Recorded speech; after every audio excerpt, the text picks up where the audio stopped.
появились новые факты, доказывающие, что уйгурские дети стали главной мишенью Пекина, стремящегося оторвать их от этнической идентичности в центрах китаизации. На нескольких видеозаписях, циркулирующих в китайских социальных сетях, уйгурских детей, содержащихся в центрах китаизации, похожих на детские сады, где не говорят ни на одном другом языке, кроме мандаринского диалекта китайского языка, опрашивает китайский учитель. Учитель задает вопрос: «Откуда ты?». На кадрах видно и слышно, как уйгурские дети отвечают в один голос: «Я из Китая».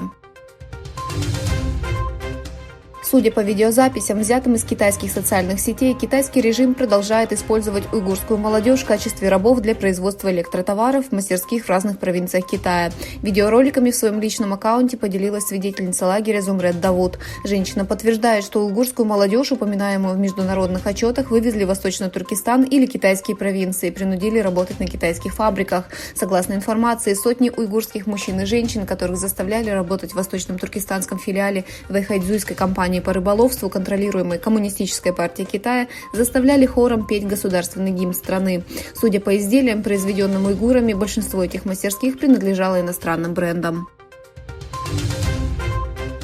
Британская газета «Гвардиан» сообщила 15 марта, что Министерство иностранных дел Великобритании в 2022 году отказало во въезде максимальному количеству исследователей и студентам из Китая.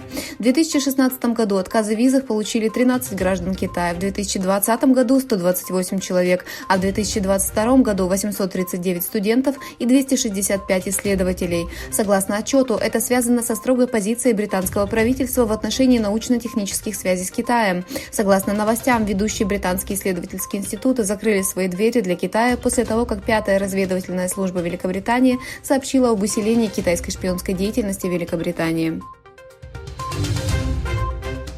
Совместные военно-морские учения Китая, Ирана и России, которые стартовали в Оманском заливе и продлятся 5 дней, продолжаются. В заявлении Минобороны Китая отмечается, что учения укрепят фактическое сотрудничество военно-морских сил 3 стран и добавят позитивной энергии региональному миру и стабильности.